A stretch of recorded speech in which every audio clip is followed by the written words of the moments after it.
Hello again. It is time for another virtual debate. I believe I'm on number 17 now. Virtual debate number 17. As you see on the screen, I have this wonderfully kind gentleman named Professor Dave on the screen. I say that in jest because he is certainly not kind and he is certainly not a gentleman. He is a Darwinist. He is an evolutionist. And the way that I originally know this guy is that recently I went through uploading many videos that refute the belief in flat Earth. There is nothing more annoying to me than all of the flat Earth comments that I have to deal with, dozens of which on pretty much a daily basis. So I figured I would just put it to bed and upload the actual empirical science that proves that this planet is indeed a global planet. And in searching for the kind of videos that do just that and refute it, I came across this guy on YouTube, Professor Dave. His channel is Professor Dave Explains. He has a bachelor's degree in chemistry from 2005, and I believe he's got a master's degree now. And his videos that I used for refuting flat Earth are excellent. They are very good at observational science. The things that you see in the sky, the things that you see on Earth, that all refute completely that this planet can possibly be a flat plane, whether it is a round disk or a square disk or whatever. It is definitely a globe. But in using his videos, he is not a believer. He can be rude, he can be very insulting, and I looked past that because what he was saying scientifically was still correct. So, of course, I got some flack from people on the ministry page saying, you shouldn't be using this guy, he's an atheist, and stuff like that. And first of all, I have no idea if he's an atheist. I had no idea what he taught otherwise. All I was looking at was his flat Earth stuff.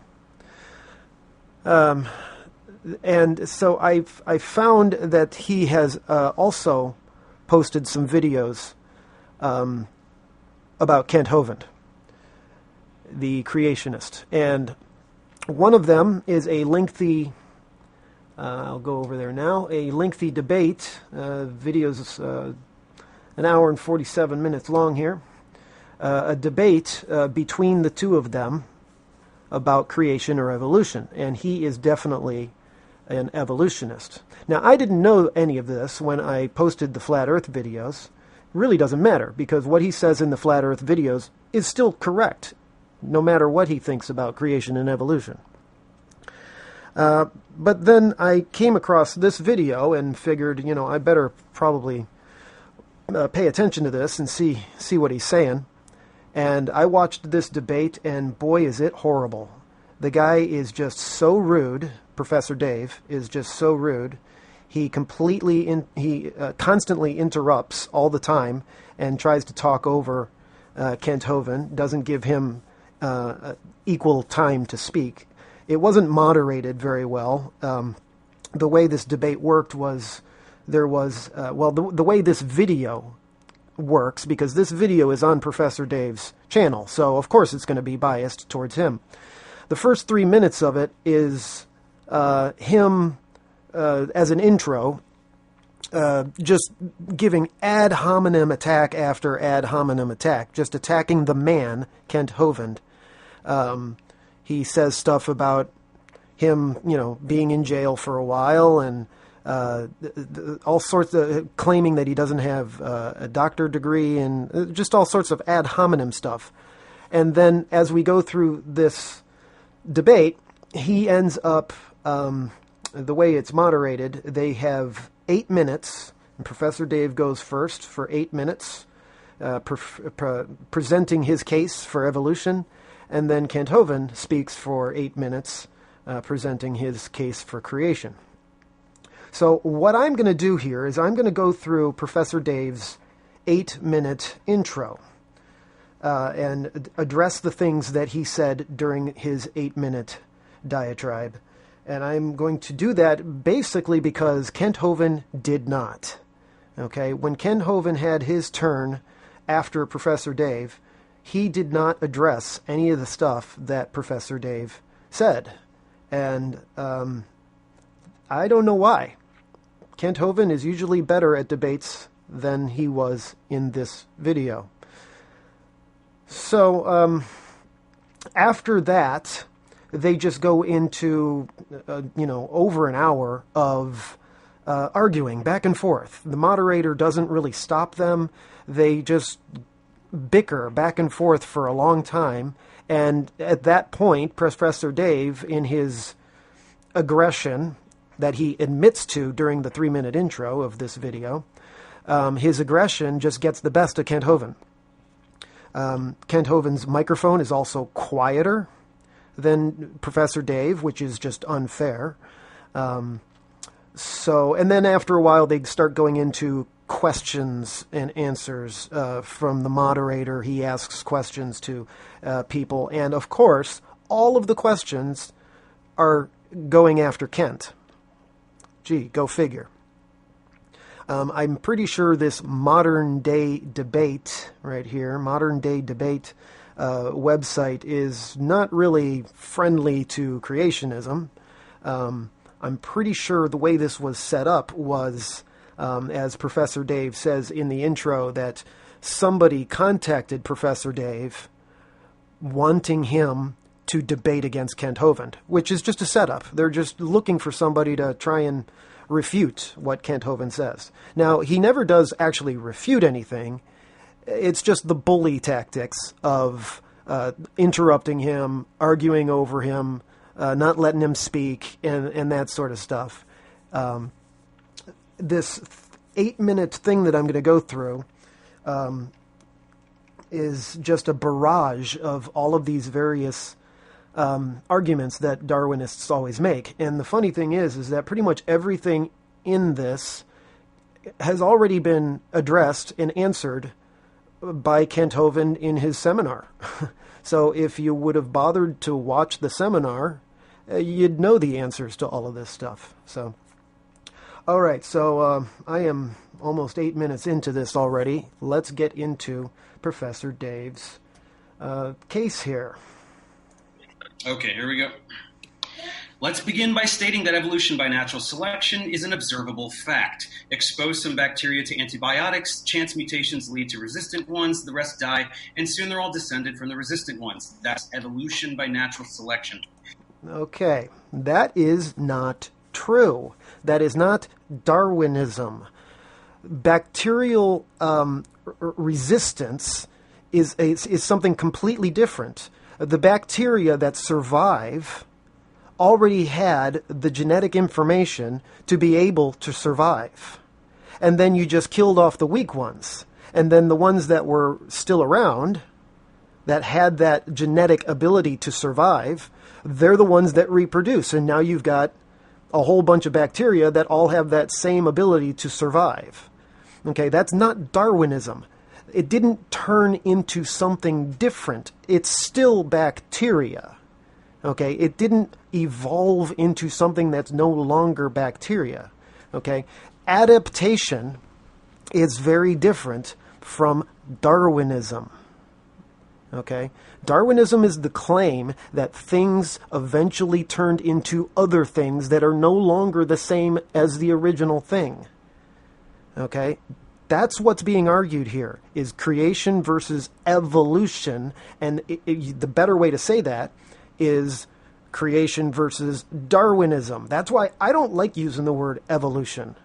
It's better to call it Darwinism, because that's what it is. It's the belief in the proposition of Charles Darwin. Okay, so call it that. It's very confusing to people when you keep using the word evolution, because that word has so many different definitions to it that people will think of one thing while you're talking about a different thing. Okay, so don't call it evolution, call it Darwinism. Okay, so bacteria resistance, that's not Darwinism. So nice try there, Dave. Let's see what his next thing is here. Speciation, or the production of new biological species, is also an observable fact. We have observed the emergence of new species of microorganisms, plants, and animals. We know so much about it that we have terminology to describe the different kinds of speciation that can occur. If you understand biochemistry, none of this is surprising at all. DNA undergoes mutation. New genes means the expression of new proteins with the potential for novel functionality and eventually completely different organisms. This happens faster than one might think. Even a single point mutation can produce legs where antennae should be, additional sets of wings, and other remarkable changes. Okay. Speciation.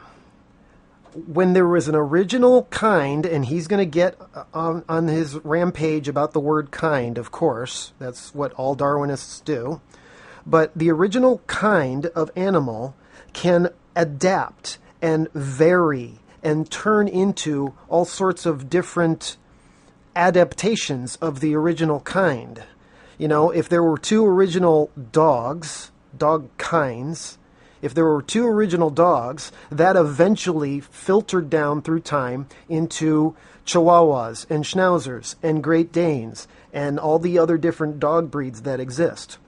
But none of those dogs are turning into something that's no longer a dog anymore. So speciation does happen, sure, but it only happens within a kind. And I know he's going to go, that's the next thing, he's going to go off on this word kind. They hate the word kind because they can't define it. It doesn't need to be defined. It is its own definition. Okay, I'm getting ahead of myself here. But look what he put up here. I'm going to have to bring this back just slightly. Let's see. There you go. The thing that he's got on here is this thing of the a bee or a wasp or whatever it is that has kinds of organisms. Why isn't it? It's not putting the picture back up there. But the concept of a bee that has a leg where an antenna should be, right? And he's calling that speciation. That's not speciation. That's a mutation that's detrimental to the animal. That's bad, okay? That bee isn't going to live as long as a regular bee. And it's not new information. It didn't grow an opposable thumb that it didn't originally have, okay? It didn't grow anything different than what it already had the genetics to be able to do. What it did was it grew something that it already knew how to grow, a leg, in the wrong place. That's a detrimental mutation. That's bad. That doesn't lead to creating something that's no longer a bee or a wasp. It doesn't create something new. So this example of speciation, that doesn't even turn into a different species. So why he's using that as an example of speciation, I don't know. But it's just this, this guy ended up getting taught a bunch of stuff in his schooling as he went to get, he went through high school science classes, and then he went through getting his bachelor's degree in chemistry and his master's degree in something, organic chemistry or something like that. He got all of this stuff, and they just indoctrinated him with all of this evolutionary stuff. But none of it's observable, and it's all just bad interpretations of stuff. Because just because you see a bee that has an antenna, or that has a leg where an antenna should be, then they tell him that, see, that's an example of a mutation leading towards Darwinism. Come on. It's a bad thing. That bee is going to die because of that problem. So that's not a good thing. Moving on. Well, what is a kind? This word is in the Bible, but it's incredibly vague. We can read about cattle, a creeping kind, and a beast kind. What is creeping? What counts as a beast? Who knows? Science is not vague like this. A species is a group of organisms capable of interbreeding. So if organisms can produce viable fertile offspring, they're of the same species. So is a kind a species? Well, then the argument is false. Speciation occurs. There are new kinds. Is a kind some other taxonomic category, like a phylum or something else? Then that's no problem, because new species always belong to the same clade. When eukaryotes first evolved, every descendant thereafter was a eukaryote, no matter what else they became. Animals always produce animals. Mammals always produce mammals, and so forth. So if a kind is anything other than a species, this will not contradict evolution in any way whatsoever. Instead of defining the term, Kant will perpetuate the ambiguity of the Bible because he needs to blur its meaning to suit his argument. Okay, so there's his little diatribe on the word kind. Now, during the debate, Kent Hovind, when asked about the word kind, did not really give a good answer. And I don't understand why. I've heard Ken Ham from Answers in Genesis give a much better answer. I don't remember where I heard this, if it was during the Bill Nye debate or what, but a kind is much closer to being a family or genus. It's somewhere much higher in that progression than species. Species is like bottom of the list, and family and genus are up at the top of the list, right? So a kind is going to be up there in the family area. Now, we don't know exactly where it is. It doesn't matter. It's just not the same thing as a species. Species is something that came along much more recently in modern science when the Darwinists wanted to try and classify everything in their little classifications. And that's not really what the Bible is meant to do. The Bible is not trying to give you a scientific classification of everything.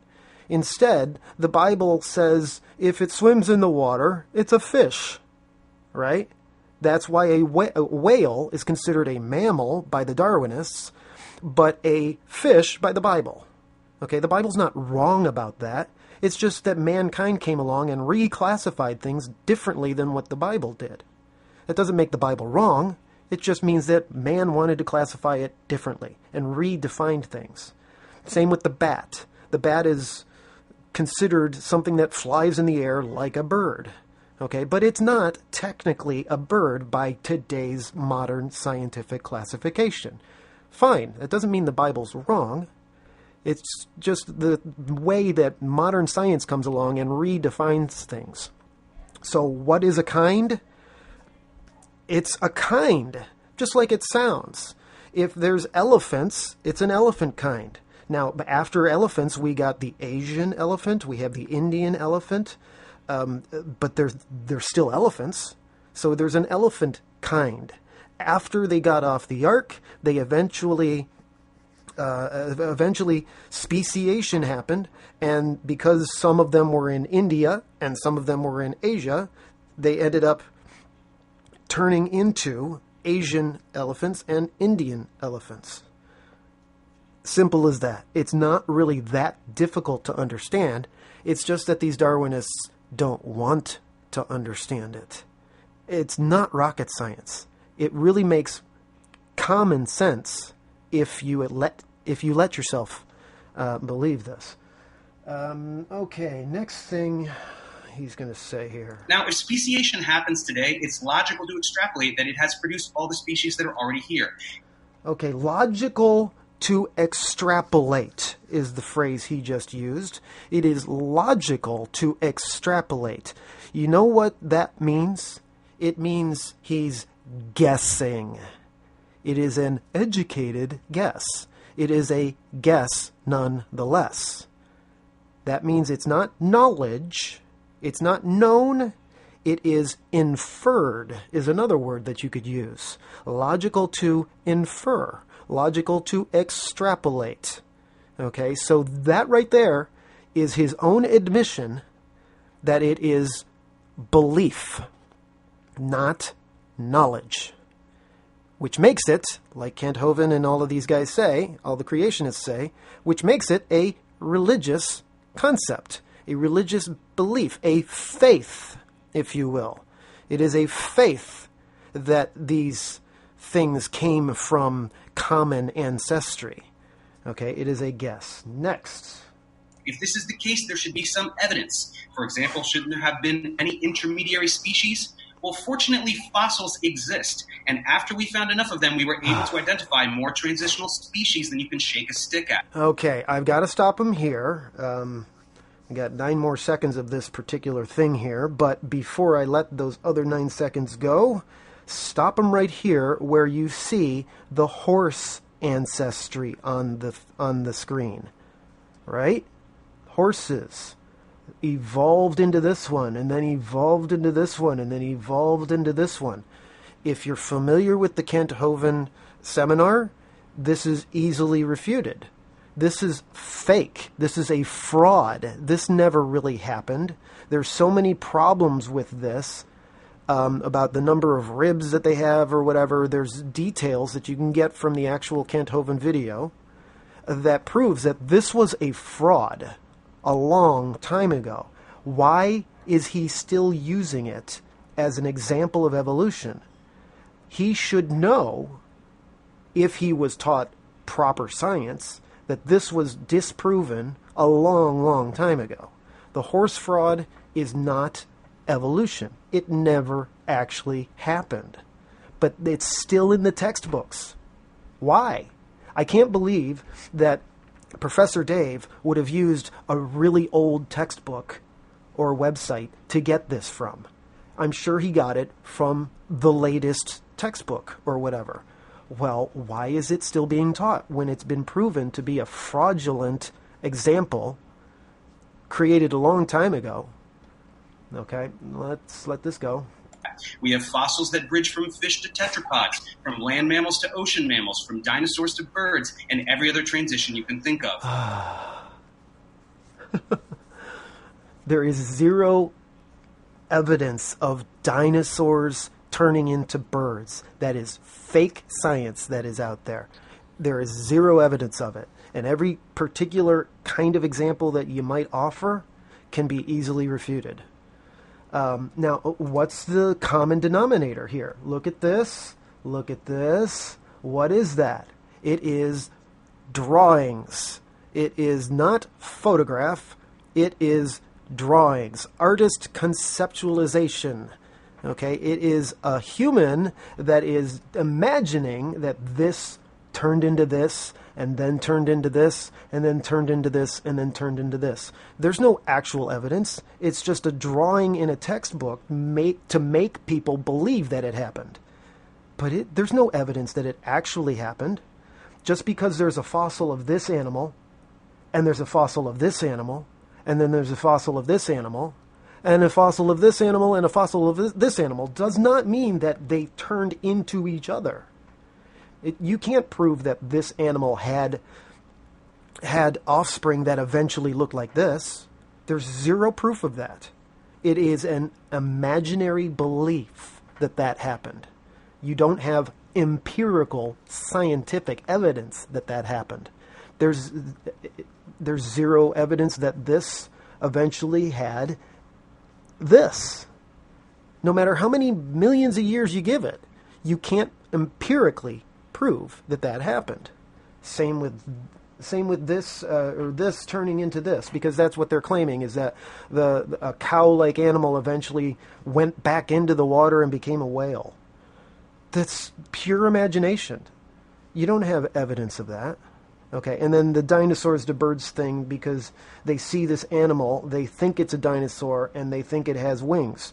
So they claim that that's somehow evidence that dinosaurs evolved into birds. Where's the possibility that this was just an animal that existed the way God created it, and it had wings and feathers? That doesn't prove that it turned into something else, or that it came from something that was a dinosaur that didn't have wings to begin with. You don't have that proof. It's all just belief. It's all, what did he say? Logical to extrapolate or guess. That's what it is. Okay, so while he thinks that all of this evidence that he's presenting right now is empirical scientific evidence proving that Darwinism happened, no, it's not proof. Okay. We also see that fossils deeper in the ground, which are older, are less and less similar to currently existing life, which supports slow change over time. This is such strong evidence for evolution that Kent will have to resort to claiming that the geologic column does not exist, but this is a baseless lie. Okay, the geologic column claim. Again, look at what we've got here. What is it? It is a drawing. It is a picture drawn by a human being and placed into a textbook to make people think that this is what is actually down in the ground. This doesn't exist anywhere. In real life, when you dig into the ground, it doesn't look like this. It doesn't. Okay? Now, you shouldn't find human beings down here at the bottom, right? Well, once in a while, you do. There was a skull found below the KBS tuft or something like that. I can't remember it off the top of my head. But there is an example of a human skull that was found underneath something that was supposedly millions or billions of years old. And so they all scramble. And then what do? Well, they ended up saying, oh, well, it turns out it wasn't as old as we thought it was. This rock layer wasn't as old as we originally thought it was. So they'll just, fudge the numbers, so to speak, to try and make it fit their Darwinist religion, right? So, and then the interpretation of the order of the fossils, right? The Cambrian explosion. There's the word Cambrian right there. Cambrian, where you've got all of these tiny little things like trilobites and clams and stuff like that at the bottom. Well, that's because they were at the bottom when the flood started. Of course they're going to get buried first at the bottom. Okay? This is just interpretation of what the evidence is saying. Darwinist looks at this and says, this is the earliest life forms that eventually evolved into the other things. A believer in the Bible looks at it and says, well, those things were at the bottom to begin with. So when Noah's flood started, yeah, they were the first things to get buried. Duh. Makes perfect sense. And as you go up, you eventually go in the order of the way things would have been buried in the flood, which means that the birds would have been last. They flew around for a while until they ran out of gas and ended up getting buried at the top. Okay? And same with humans. Humans are smarter, so they were buried at the top instead of being buried at the bottom, except for a few exceptions, such as that KBS tuft example. Okay, so his little picture diagram here does not prove that this is what is actually in the Earth. This was created by, in the 1800s, before Darwin, by Charles Lyell. He dreamed up this whole thing. He hated the Bible.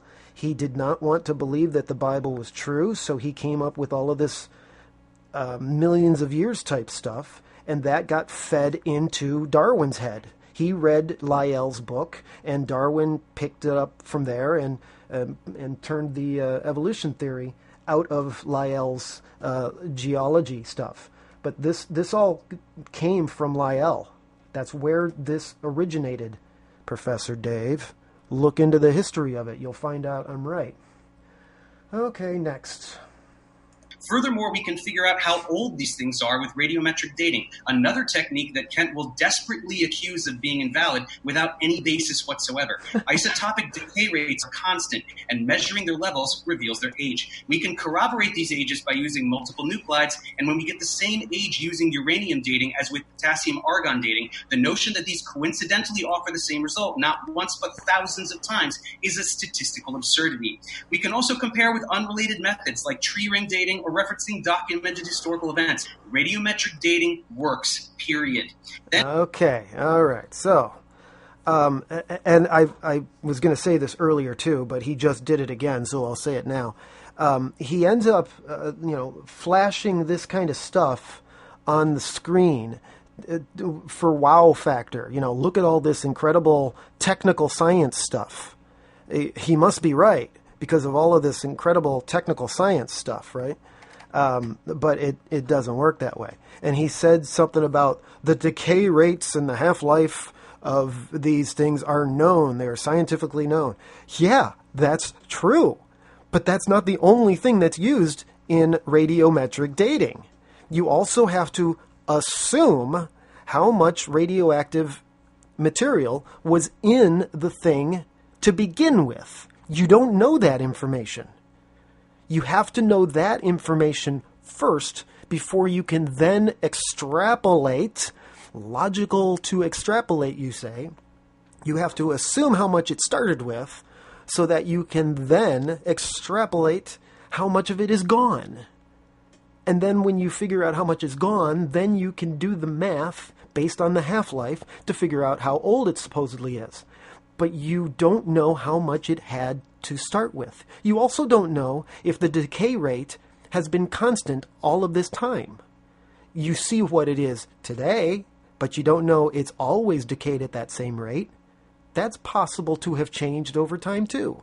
There are so many different assumptions built into carbon dating and radiometric dating, no matter which one you're using. Uranium, lead, potassium, argon. Uranium, lead, there's two of them, 235 and 238. Thorium and lead, rubidium and strontium. It's underneath that thing there, but I know what the word is, rubidium.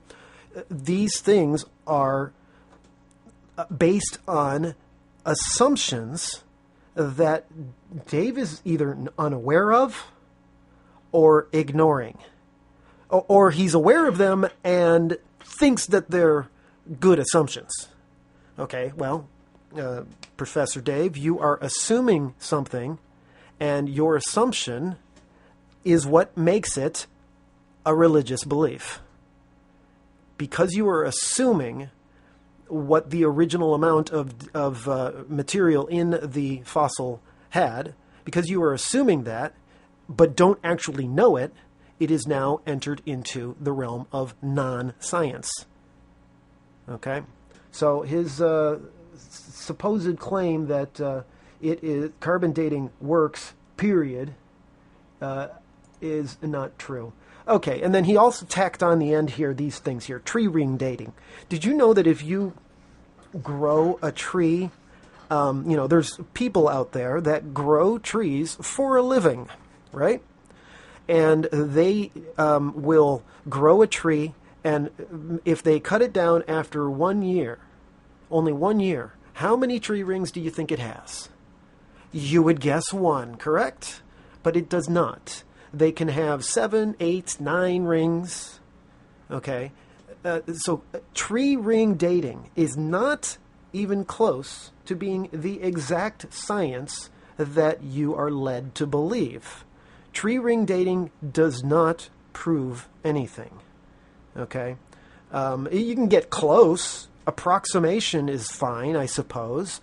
But it is not the exact science that you claim it to be. And while we're at it, I'll even throw in ice core rings. Okay? Ice core rings are the same thing. The Lost Squadron is the thing that you should research for that, where there was a plane left on Greenland for a whole bunch of years, decades, only decades. It was like World War II or whatever. And they went back and they got it out of the ice. They had to dig down in the ice to find it. And if you would have counted the rings in the ice, you would have thought that it had been down there for like thousands of years, based on the number of rings. But in fact, it had only been like 40 years or something like that. I don't remember the exact number. 45 years, something like that. Okay? That proves that those rings, those layers, I should probably use the word layers instead, those layers are not yearly layers. You can't look at the layer and assume, there's that word again, logical extrapolation. You can't look at those and assume that they are yearly rings. Okay? And the Lost Squadron proved it. Right? And then the eruption of Mount Vesuvius. Okay? He didn't even really talk about why this is evidence on his side. The eruption of a volcano back in 79 AD, 2,000 years ago. What does that prove, Dave? Okay, because 79 AD fits in our 6,000 year worldview. So what exactly do you think you're proving with the eruption of Mount Vesuvius or any of the other? Actually, this goes against you. Because if you knew about the actual data that comes from radiometric dating, not carbon dating, because you can't carbon date lava. You have to use the other ones, potassium, argon, uranium, lead, rubidium, strontium. You have to use those to get the supposed longer billions of years numbers that you want. Okay? But what happens when you use radiometric dating methods on an eruption where you know when it erupted? It ends up telling you that it's much, much, much, much older than it actually is. Now, are you aware of that, Professor Dave? I would imagine that you probably aren't aware of that. And if you are, then you're just conveniently ignoring it. Mount St. Helens, which I believe erupted before you were even born, my friend, but I was alive when that erupted, and I remember it.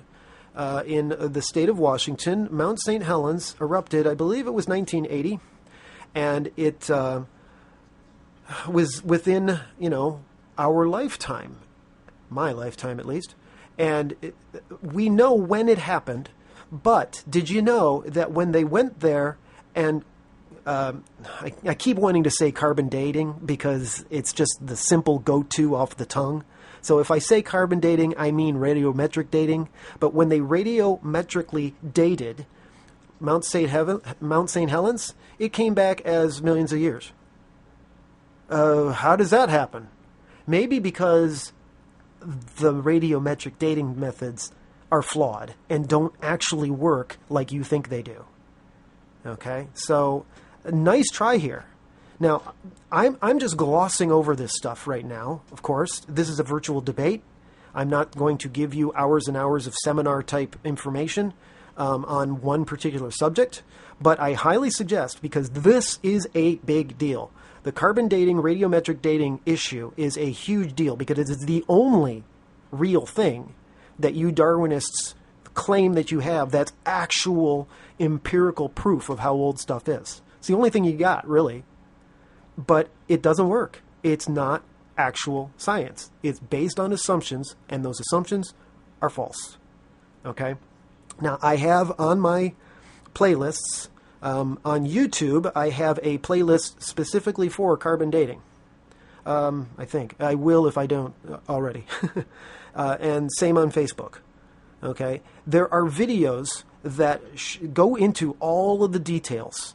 The real high technical stuff, especially from Andrew Snelling, okay? And there's one from Mike Riddle. Kent Hovind there's like 25 minutes of information on all of this from Kent Hovind. I know you don't like him, but I don't care. He still explains the stuff correctly. So it's not just Hovind, too. Hovind is one guy that you're trying to tear apart and using all your ad hominems against him. But you don't have that same argument against Ken Ham. You don't have it against Ian Juby. You don't have it against Mike Riddle or Andrew Snelling. You don't have it against everybody. So go ahead and tear apart Kent Hovind if you feel like that's proving anything. You still got a whole bunch of other people that are scientifically proving that carbon dating and radiometric dating methods do not work like you think they do. Moving on. Period. Then with biogeography, we predict the locations of fossils based on the configuration of prehistoric land masses. And guess what? We do indeed find them there. You can't get more empirical than, I bet I'll find this thing here, and then you look and you do. Okay. All right. Professor Dave, congratulations. You have used empirical science to prove something here. I don't disagree with you on this. This one thing here, the concept of Pangea, where fossils are found on, the eastern side of South America, and the same things are found on the western side of Africa, because it looks like those continents were up against each other, right? And you think that's billions of years of geological evolution. I know you don't want to use that word there, but it's still the same thing. It's change over time. So geological evolution of the planet over billions of years, you think that those continents slowly spread apart, and you see the same fossils on each coastline where they used to be together. Guess what? That works the exact same way in Noah's flood, because that separation of those continents is where the water came from below ground. The fountains of the deep, the Bible calls it.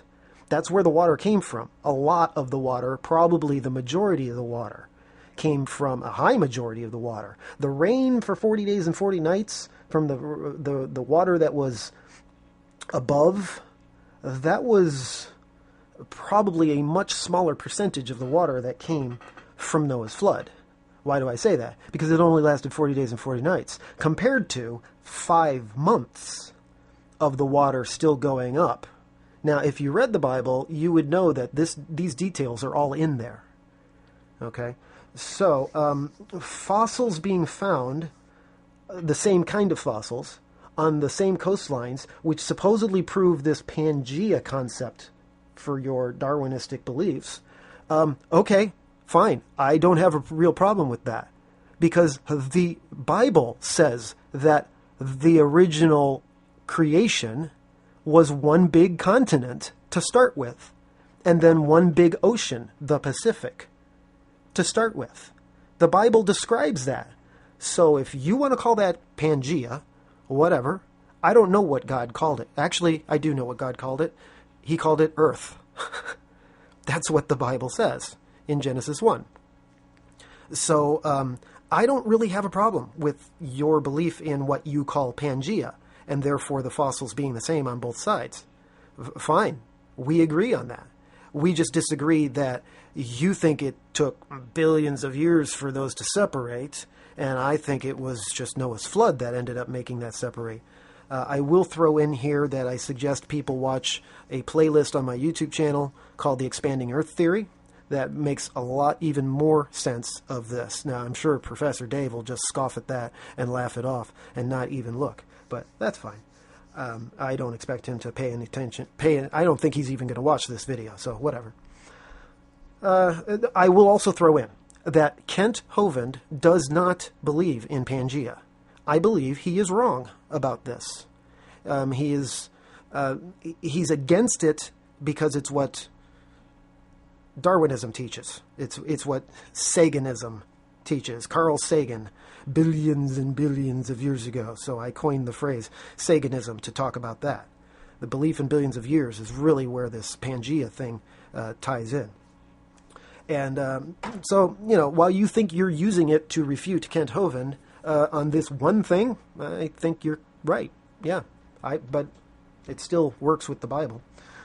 Okay, moving on here. Now, Kent will say that none of this is proof of anything. Well, proof is exclusively for mathematics and logic, so anyone who asks for proof in science has no idea how science works. In science, we only say that something's consistent beyond reasonable doubt. For example, a very old Earth is consistent beyond reasonable doubt, as is agreed upon by literally all geologists, the people who study the Earth for a living. So when someone uneducated like Kent says anything to the contrary, it is totally baseless and can only be traced back to one piece of supposed evidence. Some book says a thing. Similarly, all biologists agree that evolution by natural selection is consistent beyond reasonable doubt. But Kent will say, some book says a thing. Okay. So we've got the ad populum logical fallacy going on here. He literally said that all geologists, he used the word all, A-L-L, that is definite. That is not ambiguous. He means that all geologists agree with Darwinism and with Saganism. Okay, that is an ad populum argument. It is certainly not true. Kent Hovind pointed this out one of the few things that he pointed out that was wrong with this 8-minute diatribe of Professor Dave's. It is not true that all geologists believe this. There are good, credentialed geologists who believe in young Earth creationism. They do exist, Dave. They really do exist. Now, it's people like you that will just say, well, if they believe it, then they're not credentialed. They don't count. Well, you're quibbling. That's ridiculous. That's just a biased opinion of yours. That's not true. Okay, so the all geologists thing is just an ad populum argument. Just because a lot of them believe it does not mean it's true. All right? And then he points to this. Some book says a thing. It's a catchphrase he likes to use multiple times because some book says a thing. Okay, professor, how much of your stuff did you learn in your high school and in your college and in your graduate school from a book? I read up about you, obviously, sir, and you even said about how YouTube didn't exist yet. And so you're using YouTube to educate people today about science. And a lot of the science that you're teaching people is absolutely true. That's why I used your videos for refutation of flat Earth, because all of that's real science. It's observable. You see the way the stars are rotating in the northern hemisphere, and you see the way they're rotating the opposite way in the southern hemisphere. Observational science. Good job. But that didn't come from a book, did it? Now, where did you get your beliefs of Darwinism and Saganism? Where did you get your belief that carbon dating works? Did you carbon date anything? Did you radiometrically date anything with uranium? Did you use any of those things yourself? Maybe you did in, a lab somewhere once to see how it works. I don't know. But you got your data about how it has been working since the 40s or 50s, whenever they invented it. You got that data, in other words, your belief, from a book. Some book says a thing. Dave, I can use the same argument on you. You believe in Darwinism because some book named The Origin of Species says a thing. So how do you like that? All right, you want to throw the book thing at us because the Bible says something. I can do the same thing to you. Charles Lyell's Principles of Geology, because some book says a thing. Okay, Origin of Species, because some book says a thing. What was the other one? The Descent of Man, also by Charles Darwin, because some book says a thing. Right? And for all you Christians out there, I can also say this too, and this has nothing to do with creationism, has nothing to do with Dave, so just plug your ears for right now, Dave. There's also something called the Scofield Reference Bible. And people believe a lot of lies about Christianity because some book says a thing. Okay? So just because some book says something does not necessarily mean it's true. And that is way more true about all the Darwinism and Saganism stuff than it is about the Bible. Now, you can laugh at that statement if you want, because I know how much you hate that book, Professor Dave. I know how much you hate it because of the things that you said in your other video. Okay, the challenge for Mr. Kent Hovind, after you didn't really do a good job of refuting him in this debate, you ended up creating this follow-up video where you didn't actually have to answer anything for him to try and give him a bunch of unanswerable questions. And you're even way more rude in this video because you're not face-to-face with him, calling him grandpa and stuff like that. Shame on you. You're very immature for a guy in your late 30s. Yeah, I figured out your age. Okay, so some book says a thing ain't gonna cut it, okay, because my book, the one that's got this cross on it, that cross that you don't like. All right. My book has a whole bunch of very miraculous things about it that you don't even know about. And you won't even investigate those things because you hate the idea of, let's see, slavery is a big thing for you, and God commanding the Israelites to kill children. Okay, I get it. I understand why that puts a bad taste in your mouth. But you don't understand why God did those things. Now, I'm getting ahead of myself on that. But that's that there. Okay, some book says a thing. Yeah, I'll put my book up against any of your books any day. Moving on. Kent also strangely proposes that many unrelated fields are somehow part of evolution. Most people would refuse to discuss these subjects in a debate on evolution. However, I'm very interested in demonstrating that Kent has no idea what he is talking about in virtually any academic field. Okay, so I was going to let this go until 8:33. But I'll stop it here to point this out. 1 through 4 are not evolution. This is so common of you Darwinists. You constantly quibble that the word evolution only is talking about biological evolution. It's not talking about where the planets came from, and it's not talking about how life originally started. Those things are not evolution. Yes, they are, Dave. If you want to quibble over that, then why do you have to call it biological evolution? Why bother put the word biological before it? Because you have to be specific about what kind of evolution that you're talking about. So, yeah, biological evolution is one kind of evolution. But how did hydrogen and helium from your supposed Big Bang, how did those two elements eventually evolve into the first star? How did that happen? You can't use gravity. Gravity is not going to pull together the first star. Ain't going to happen. Boyle's gas law is going to stop that right there. Okay, so you can't tell me that stars exploding is going to create a new star, because it takes like 20 to 1. That's going the wrong direction. Okay, so how did hydrogen and helium turn into lead? Oh, it happens through fusion through a star. Well, where did the first star come from? Gravity from helium and hydrogen. Where's the gravity? What's the gravity attracted to? All of the hydrogen and helium is expanding out from your supposed Big Bang. And yeah, okay, so you claim that it wasn't an explosion. I think you say that later, actually. I'm probably getting ahead of myself. It wasn't an explosion. Well, then why is it called the Big Bang? It's called the Big Bang because when the theory was originally proposed, then they thought it was an explosion.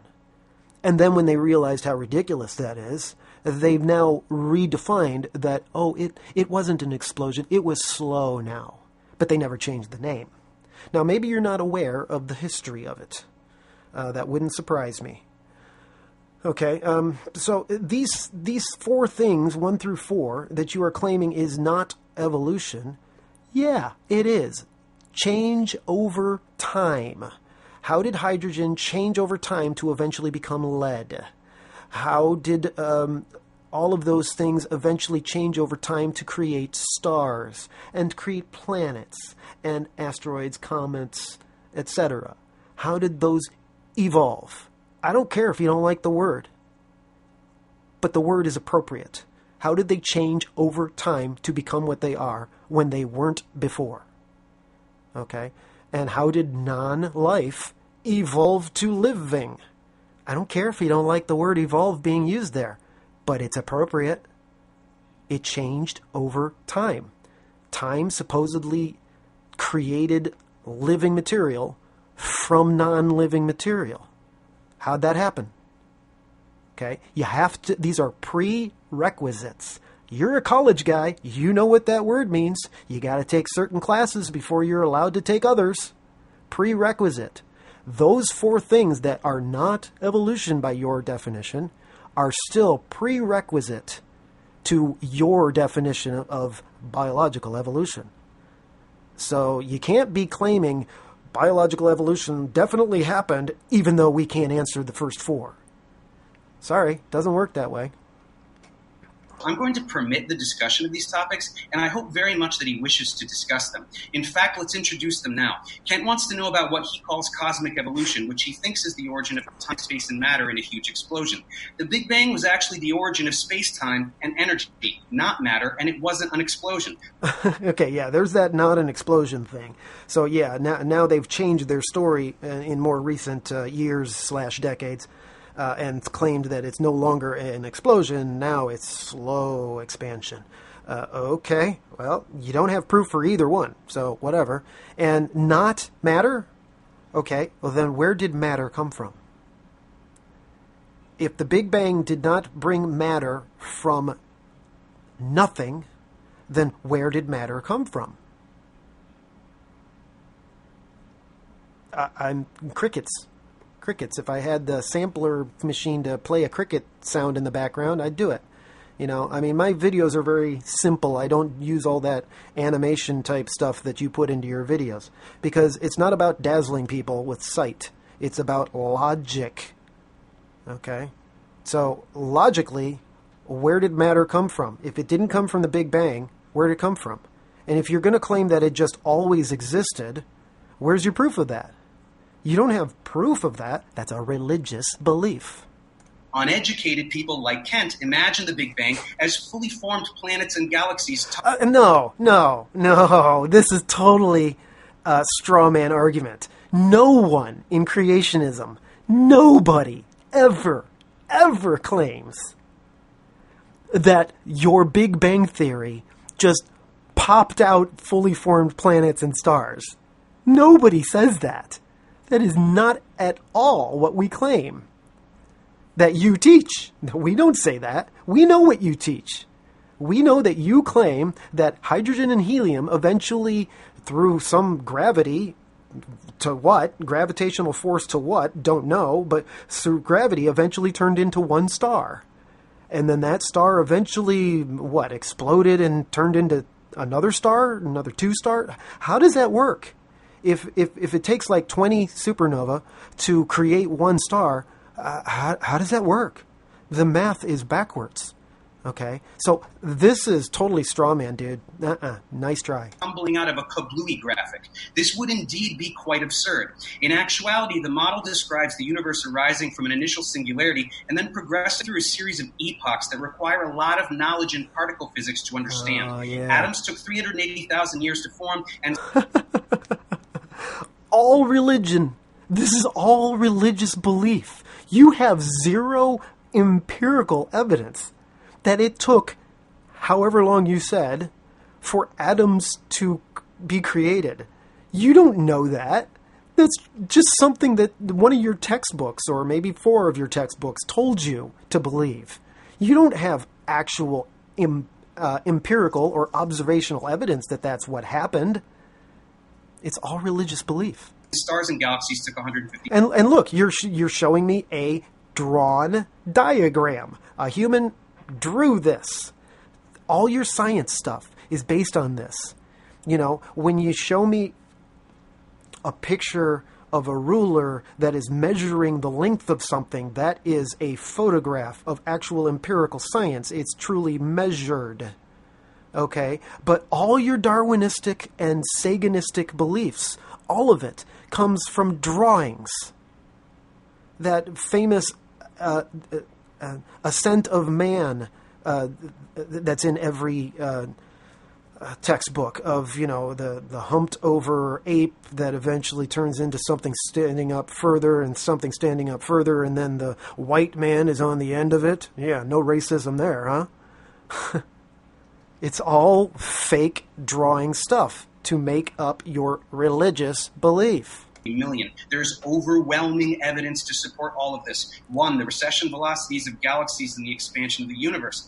2, the cosmic microwave background radiation, a remnant of the recombination event predicted by the model and confirmed observation. 3, the ratio of hydrogen to helium that is predicted by the model and confirmed by observation.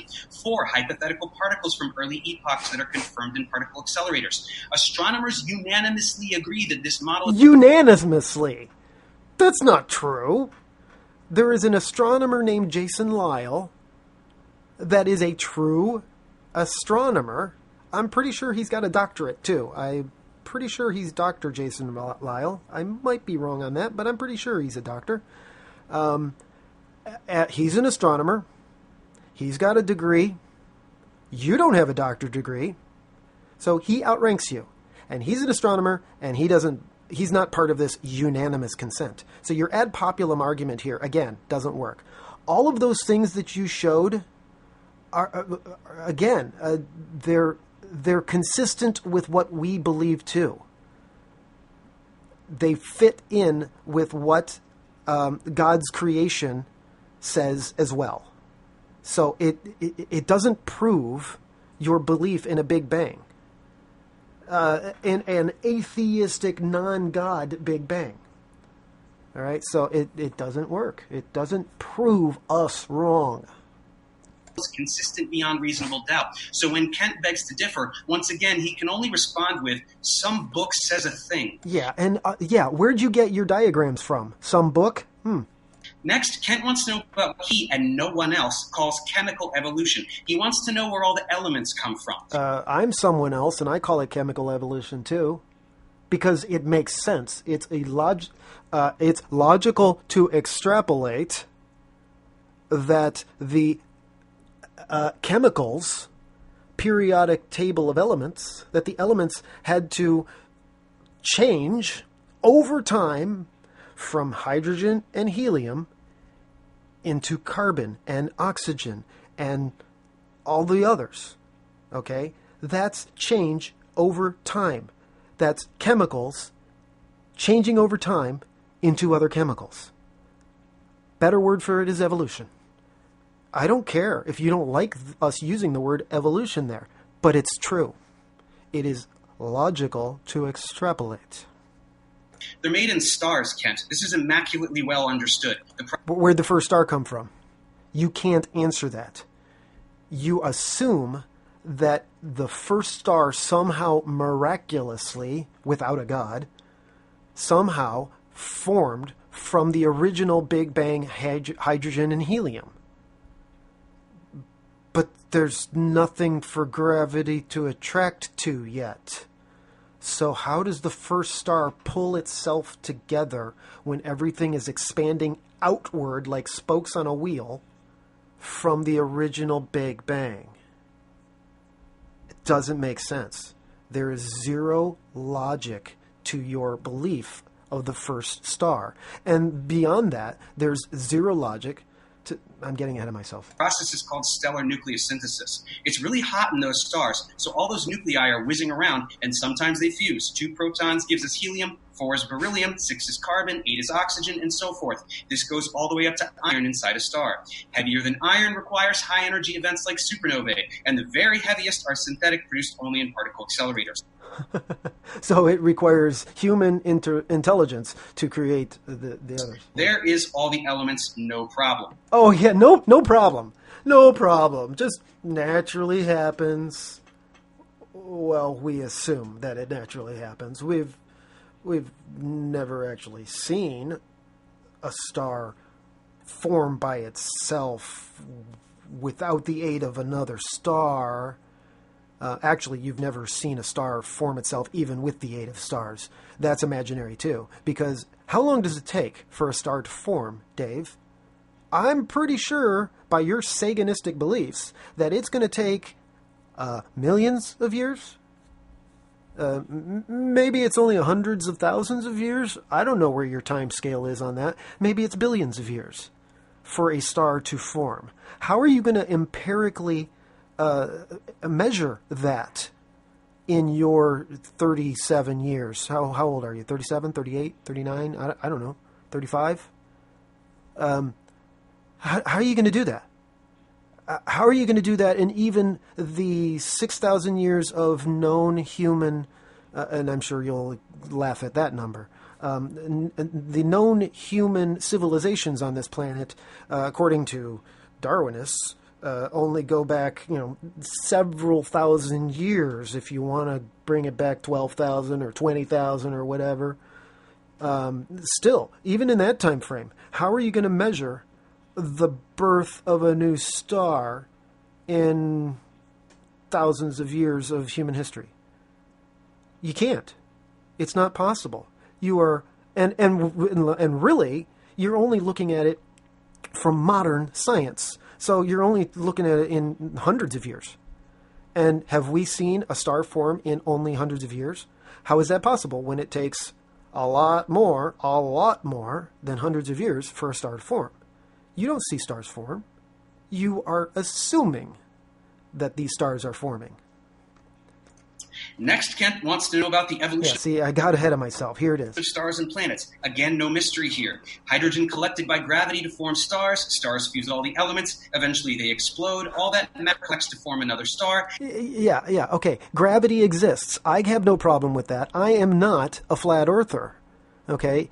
Flat Earth says that gravity doesn't exist. Okay, just because I'm a Bible-believing Christian doesn't mean that I'm one of those flat earthers that says that gravity doesn't exist. Gravity does exist, right?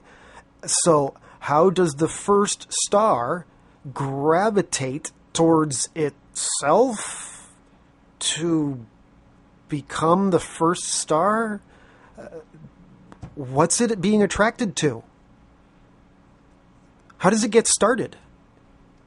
Doesn't make sense. And now, with all those other elements, there will be a protoplanetary disk from which planets can form. This is exceptionally well understood, and we can see nebulae and protostars all over the galaxy. There is zero controversy about any of this in the Zero controversy. Dude, there's zero controversy in your bubble of knowledge. The people that you know are all Darwinists. They're all Saganists. They all believe the same things that you believe because they all read the same textbooks that you read. Okay, so there's zero controversy about any of this in your world. But guess what? There's other people in this world that do doubt all of this stuff. Way beyond a reasonable doubt. And if you'd listen for once, you'd actually find out that our science is actually way more empirical than yours. Astrophysics community. So if Kent has an objection, it would no doubt be based on the fact that some book says a thing. Yeah, like your textbooks. Lastly, Kent wants to know about how life came about on Earth. This is called abiogenesis, and plenty of work has been done here. In the 50s, it was shown that amino acids form spontaneously in early Earth conditions, and the same has been shown for nucleotides. Ribonucleotides polymerize on hot clay to produce RNA, and we've observed ribozymes which have catalytic function and thus offer an early mode of self-replication. Amino acids must also polymerize to form proteins, and there are several viable hypotheses as to how this happened. Viable hypotheses. Guesses. They are dreaming up ways of how they think something might have happened when it actually never did happen.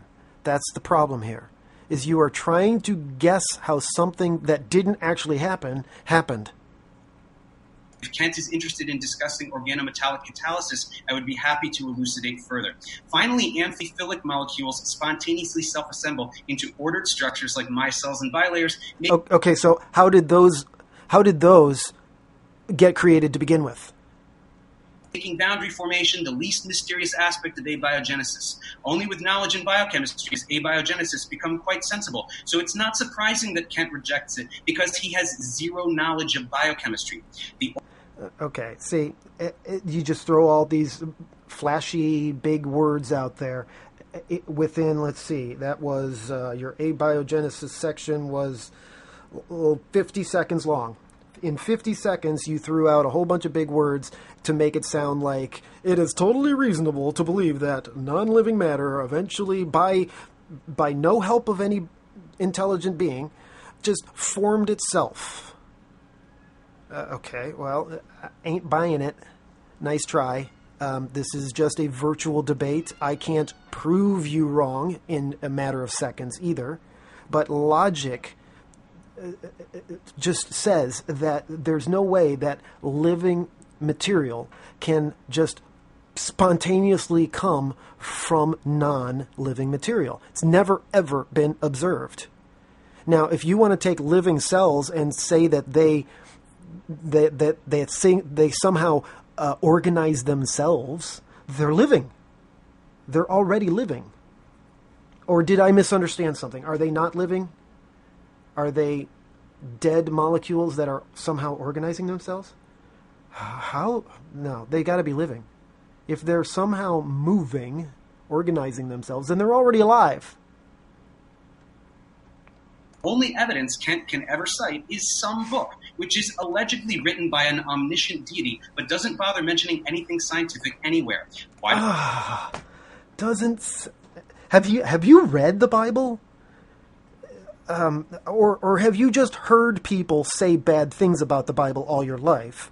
So you just jump to conclusions that it doesn't say anything scientific ever. It says the life is in the blood. Take your blood out, Dave. What happens? You lose your life. You require blood to live. The life is in the blood. That is believe it or not, a scientific statement. It is a medical statement, right? Okay, so you can claim that the Bible, there is nothing about science in this book. There is nothing about science in What's the word science mean, Dave? If you go back and look into the etymology of the word science, what does it mean? It means knowledge, to know. That's what your science is ultimately about.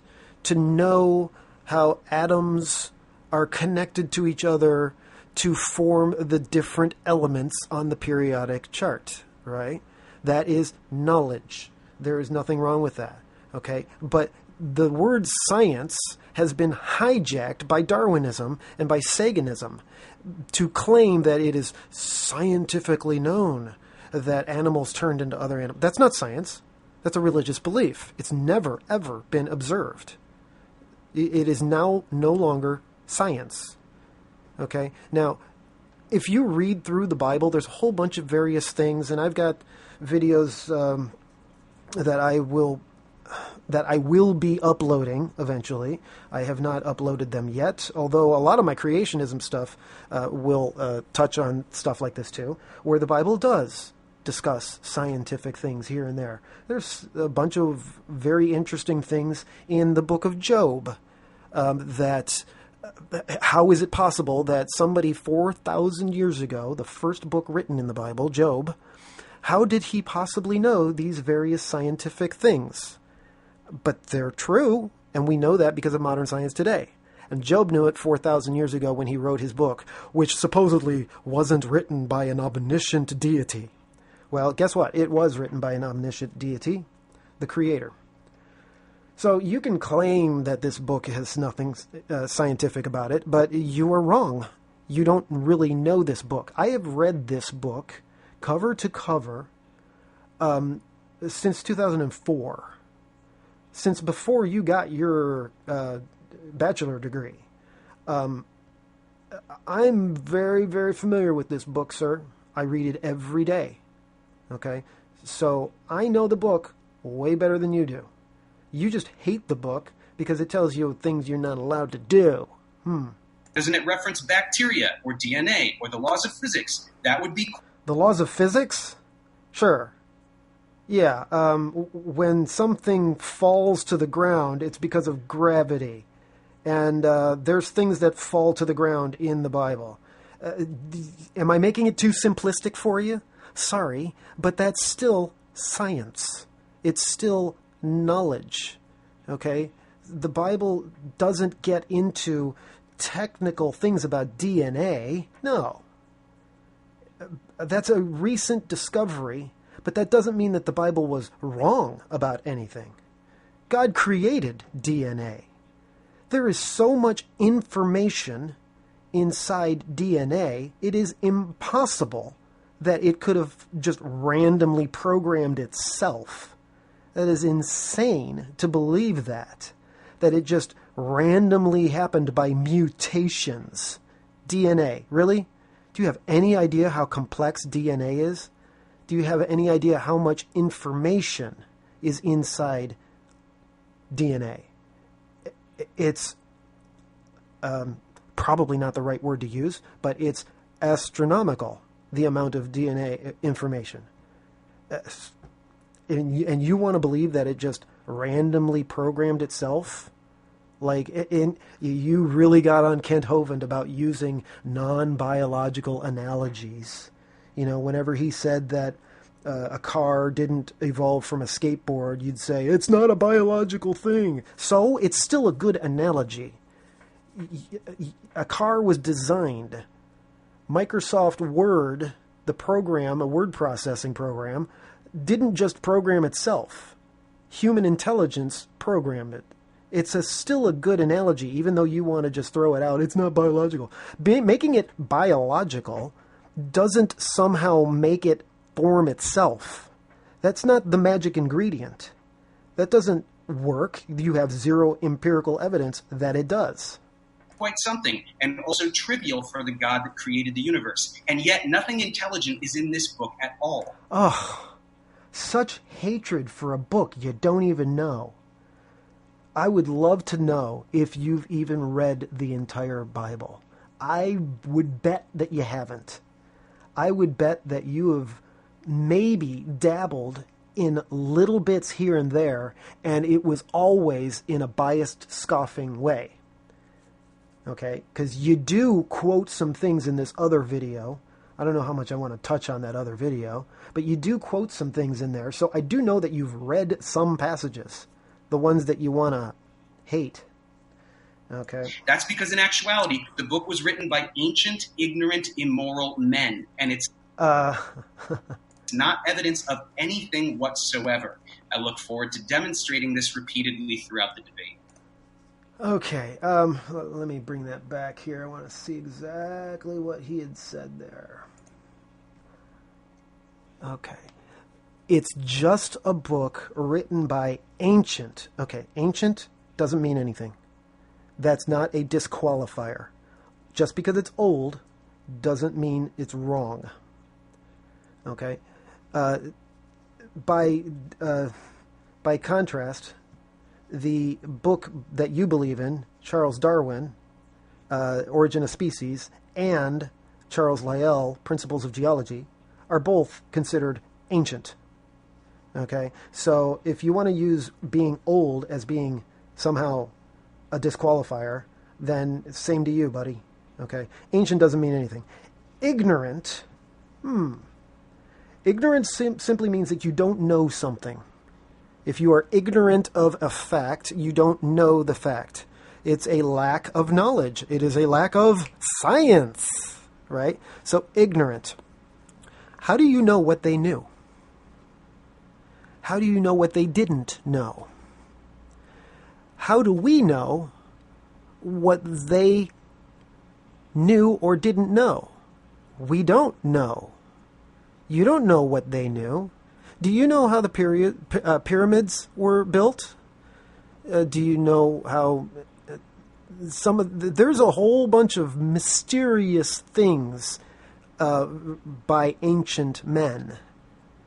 Okay, things that were created thousands of years ago that we still today have no idea how they created them.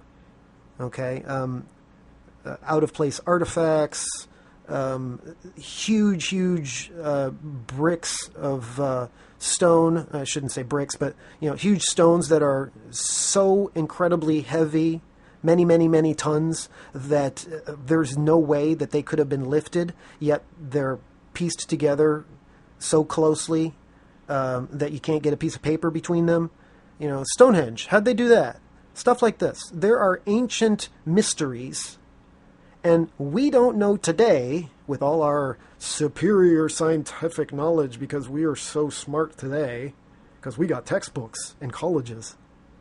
We don't know how they did that stuff. So, you don't know how ignorant these people were. You are assuming that they were ignorant. You know what? I'm pretty sure they didn't have electricity like we do today. That's a pretty big difference between us and them. Other than that, and that's a huge thing, because that means they didn't have computers like I'm recording this video with, and like you record your videos with. Okay, so electricity is a huge difference between us and them, yeah. But that does not mean that they were ignorant of all science. It does not mean that at all. Now, your next word, immoral men. Boy, would I love to follow you around for a week and see how moral you are. I'm pretty sure I'd find some things that any human being would consider to be immoral. Okay, you are no saint. And actually, by biblical definition of that word, you are admittedly no saint because you hate the Bible and you don't like what it says, and you certainly reject Jesus Christ. Therefore, you are not a saint by that definition, which means you're still in your sins, and that means that you are immoral. You live your life by your own rules, by humanistic rules. Well, according to the Bible, that makes you immoral. Okay? Every human being is immoral. Am I immoral? I used to be very, very immoral before I became a Christian. And then when I became a Christian, a lot of that immorality became moral. I stopped doing the immoral things. Was I perfect at it? No. I made a lot of mistakes over my Christianity. And do I still make mistakes? A lot less than I used to. Do I still do things that I know is wrong? No. No. The Holy Spirit has given me the ability to resist willful sin. So am I immoral? Barely.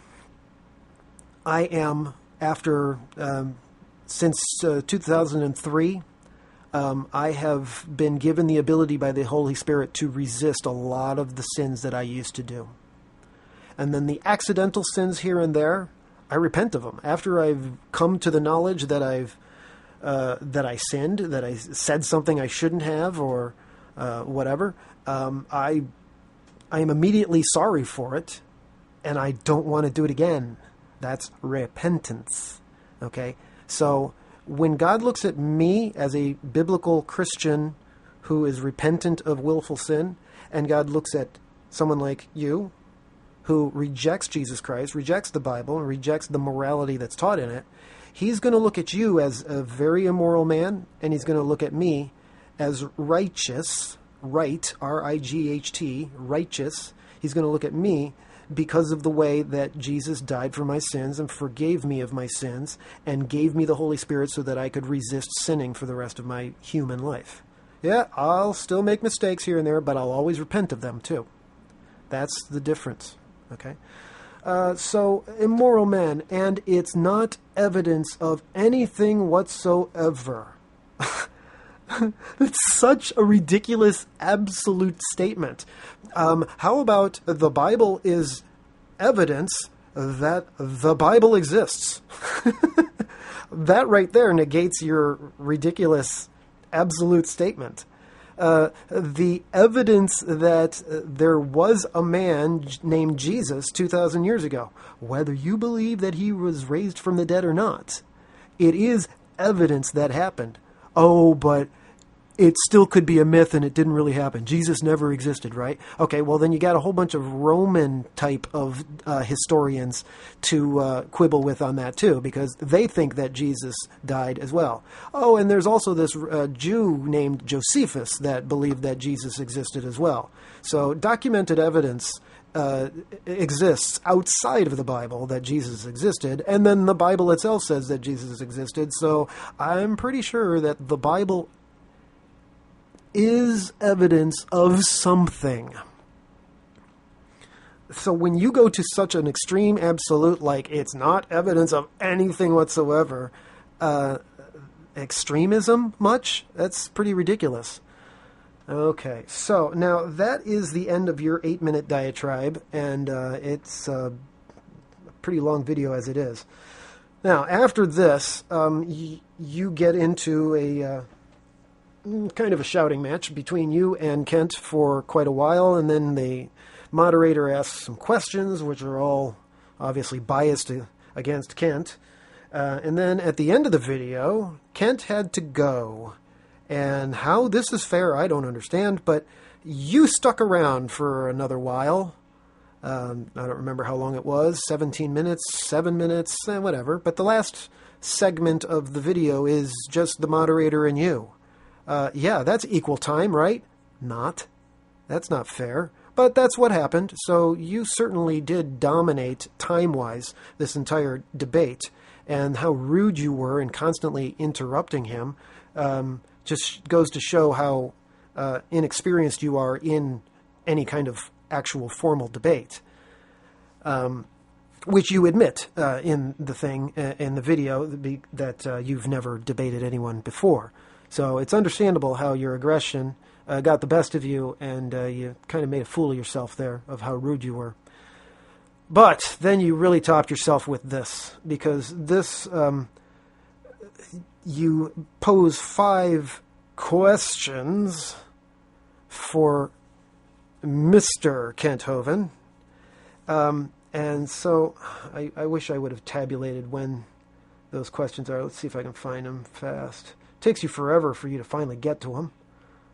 So, yeah, here's 5 questions for Mr. Kenthoven. You did have doctor on there, and then you crossed it off and put Mr. instead because you don't want to believe that he's actually educated. And let's see, you finally get to the first question. Where is it? There it is. Okay. And, yeah, let's go there. That didn't go exactly where I thought. There you go. Question number 1. Your alleged 6,000-year-old age of the earth is derived exclusively from the Bible, as is the basis of your notion of morality. Bring it ahead one. So let us examine the validity of this document as a source of facts and moral teachings. Okay. This is, first of all, a straw man argument. Well, first of all, it's not a question. Question number 1. How many question marks do you see on this page? I count 0. Okay, so apparently you're great at science, but horrible at English. I guess that's not surprising. At least you don't really have any typos and misspellings and bad grammar. You're good there, great. But that's not a question. Am I quibbling? Yeah, a little bit, but you deserve it. Your alleged 6,000-year-old age of the earth is derived exclusively from the Bible. That is not true. Okay, it is not exclusively from the Bible. I am a former atheist, my friend, and I find it very interesting, too, I should mention this as well, that you refused to answer the question in the debate of if you are an atheist or an agnostic. You wouldn't even answer either one of those. You refused to answer. Because what kind of excuse did you give? It's not important, or it's not relevant, or something like that. Yeah, it is. It's extremely relevant to know your worldview, to see your bias in why you are believing your side of the argument. If you are in fact an atheist or agnostic, that is obviously why you believe in the only alternative that we are here, which is Darwinism. Either we got created by somebody, or we created ourselves. There's no middle ground. It's one or the other. Okay, and you are obviously arguing for we created ourselves. Evolution, Darwinism, right? So that would lead us to easily believe that you are most likely a atheist or agnostic, especially with how rude you are, because that's very common for atheists and agnostics to be so horribly rude and insensitive. I am a former atheist. I didn't go to school, or I didn't go to a church when I was a kid. My parents were supposedly Christian. They celebrated Easter and Christmas, but that was about it. That's all I knew about Christianity. And so I went through the same kind of public schooling that you did, just more than a decade earlier than you, and learned about all of this Darwinism stuff and Satanism stuff. And it led me to being a atheist, and all through my 20s, I was an atheist, pretty much like you are now, whether you're using that term or not. I'm pretty sure your mindset is there. Because that's all I knew. All that I had learned through my almost 30 years of life was all the Darwinistic garbage science. But I didn't know it was garbage science yet. Okay? Then I found out about all of the actual empirical science. Okay? Creation science, young earth creationism. I found out about all of the stuff that's in Kent Hovind's seminar, Ken Ham from Answers in Genesis, and various other resources of information. And that information woke me up. Why isn't it waking you up? I'm pretty sure it's because you're already so indoctrinated by graduate level college education that there is no way you're going to turn your back on it now. You're probably beyond the point of no return. Understandable, you're so committed to being Professor Dave Explains that there's no way, kind of like a flat earther, right? Flat earther is so ensconced in their beliefs of the flat earth that there's no way that they're going to go, oh yeah, I guess I was wrong, and return to being a globe believer, right? Okay, well, you're in the same boat, buddy. It's just a different boat. Your boat is called the HMS Beagle.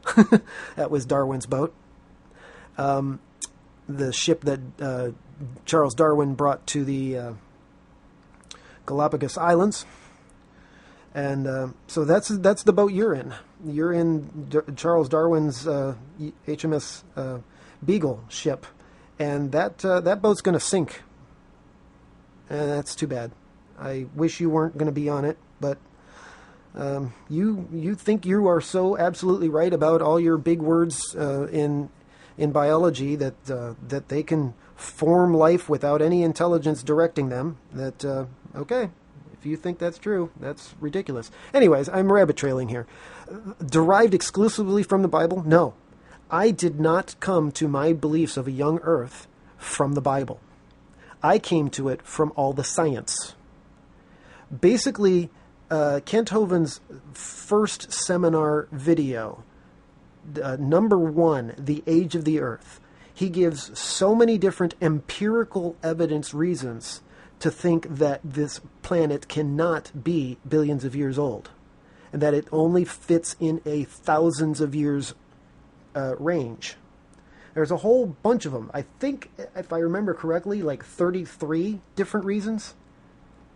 Okay, so there's a whole bunch of reasons, scientifically, to believe that the planet cannot be billions of years old. That led me to the Bible. Oh, that's backwards, isn't it? That's not what you were expecting, Dave.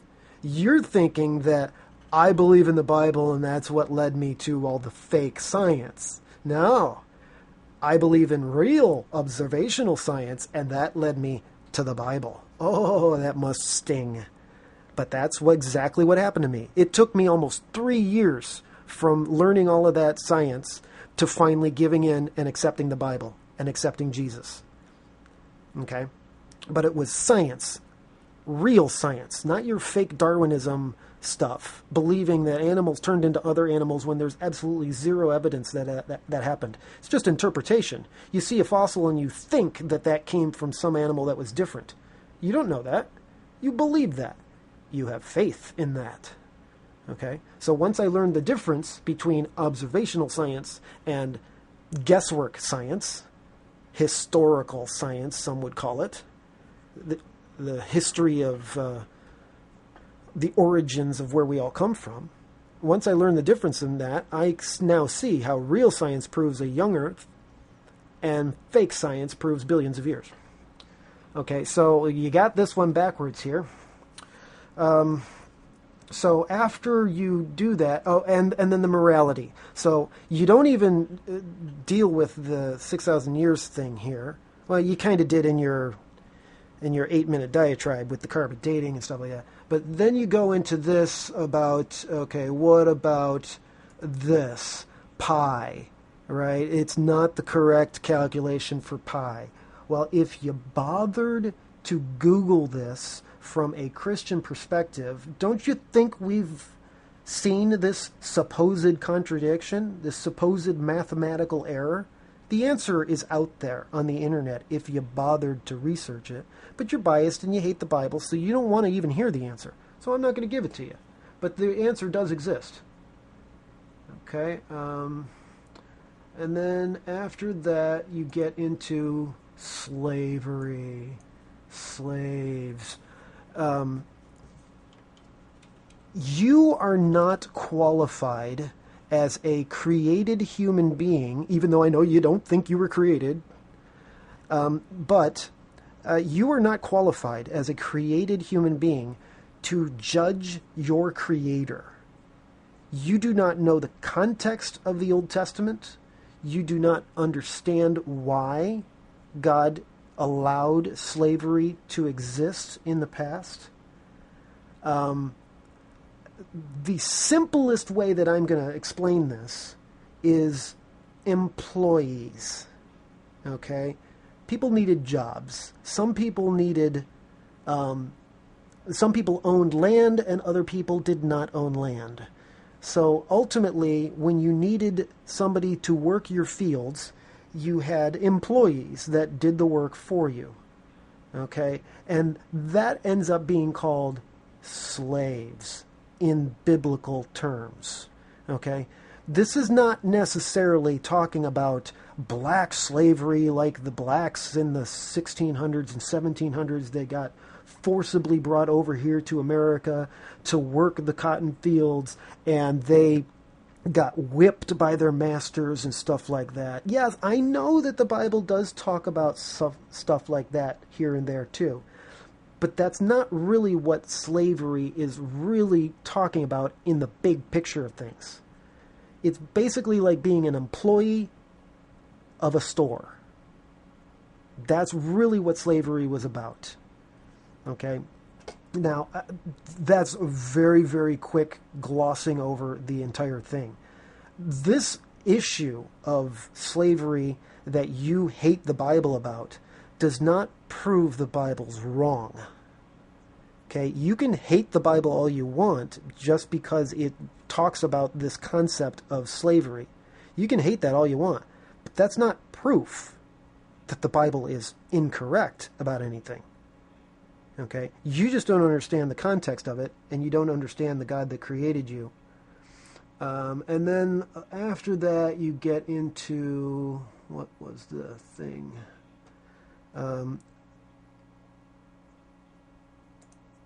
Kill every male and every woman.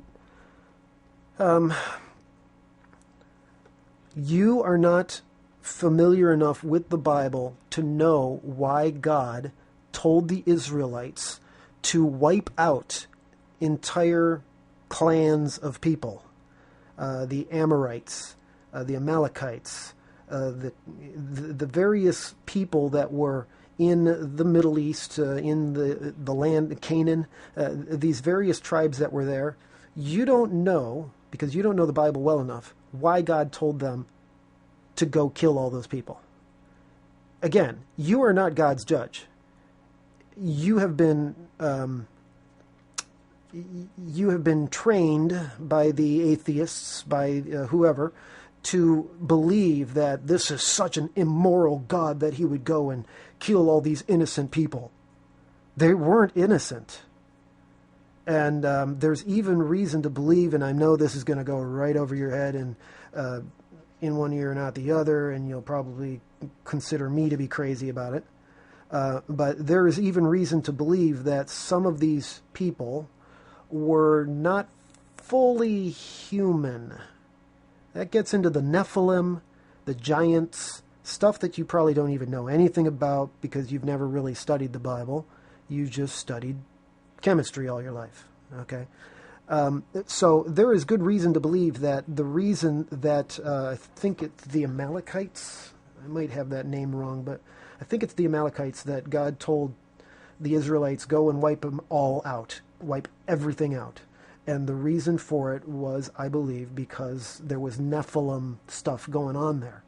And go ahead and laugh at me about all of that. It ain't going to bother me. Go ahead and laugh. Who cares? Doesn't mean I'm wrong. Okay. So you're scoffing with this first question. That's not even a question. There you go. There's my answer to it. You just don't understand what you're talking about because you've never studied the Bible. Then you go on to question 2. What's 2 here? There you go. Again, not a question. Find your shift key, and the button right next to it, the key right next to it, is this squiggly little mark called a question mark. Figure out how to pose these sentences in a little bit different of a way to actually turn it into a question. Okay, that's grammar 101 for today.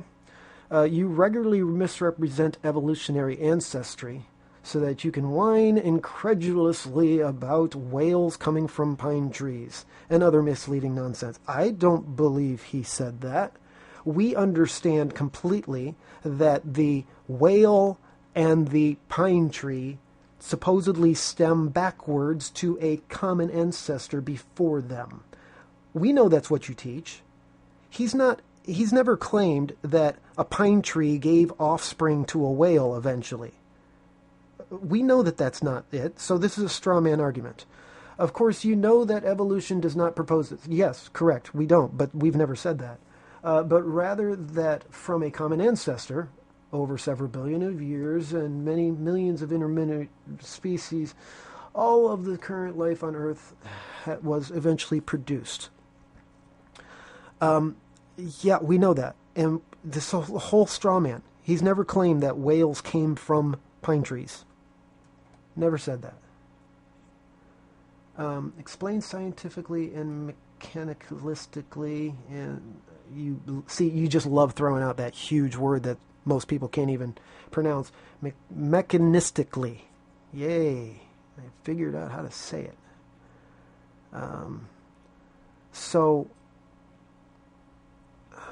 Do I really want to let this play? On the molecular level, why you believe this to be impossible. Okay, why I believe this to be impossible. I'm glad I let that play out.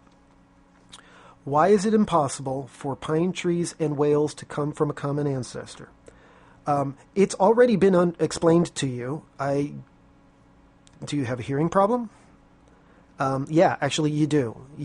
It's a cognitive dissonance problem and confirmation bias. You'll only hear the things that confirm your beliefs in Darwinism. So confirmation bias is against you, and cognitive dissonance. When you hear a clear explanation that makes complete sense to somebody like me, but it just goes over your head because it goes against what you believe, therefore it just goes through the cognitive dissonance filter and you ignore it, right? The DNA that is in whatever your supposed common ancestor is does not have the information in it to become a pine tree yet. And your belief that that information can just form itself over millions of years to eventually become a pine tree is pure religion. You do not have any scientific, empirical, observational evidence that ever has happened or can happen. And the same if you go in the other direction to whales. Okay? That original common ancestor that you claim existed doesn't have the DNA information to eventually mutate into a whale. Done. That's why it's impossible. And you cannot give any sort of empirical, testable and repeatable experimentation that proves that something like an amoeba or protozoa, whatever big word you want to use for something that has only one single cell, that eventually can mutate into, over billions of years, into a whale. Zero evidence of that ever possibly happening. And again, not a question. 3. Your third question here. Let's do it there. First, define the word kind. Okay, I already talked about this earlier. A kind is basically up in the range of a family, a genus, something to that effect. Just because it doesn't fall nicely within your range of, your list of words that you were taught in some book, that doesn't mean that we are wrong for believing in the biblical word kind. Okay. So I've already discussed this. I'm moving on. Question 4. And once again, where's a question mark? Where is there a question? Here. Okay. Am I quibbling? Yeah, but you deserve it. Okay, question 4. Wow, look, a question mark. A question mark. Question marks. You actually figured it out on your 4th out of 5 questions. Okay, but it's question number 4, yet you've got 1, 2, 3, 4, 5, 6 questions. Isn't that question 4, 5, 6, 7, 8, 9? Why do so many animal species live exclusively in a specific part of the world? Why not? I know that the atheists hate it, and they call it the God of the Gaps argument, and they like to throw that out there as if that somehow refutes something. But, maybe God just liked it that the koalas and the kangaroos ended up in Australia. Kangaroos ended up in there. Koalas, I don't remember where they're from. Aren't they in China too? They eat bamboo, right? And whatever. So specific areas of a world is... Here, let's think of it this way. The Bible explains... Oh, I brought up the Bible. Oh no. Tough. The Bible explains that when Noah was building the ark, just before they were about to set sail, God brought the animals to Noah. Okay? So all of these animals just start showing up at the ark. It does not say that Noah went out into the world and found all of the animals. The animals came to Noah on their own, so to speak. But, the invisible hand of God is sending the animals to Noah. Okay, how do you know that the same concept didn't happen here? After the flood, God sent the animals to different parts of the world. Why? Because that part of the world was going to be good for them. Okay, the kangaroos would be good in what would eventually become Australia. Okay, now here's another thing. After the flood, the ocean level was dropped down to where the continental shelf is. And if you understand, if you look at a world map where you can see underwater, you see that there is this continental shelf that is around all of the continents. Okay? And there's a whole bunch of cities that were built on that. So we know that mankind was able to live on the continental shelf. And then eventually the waters rose up and buried all of those cities, right? Okay? That's documented history. That's scientifically proven.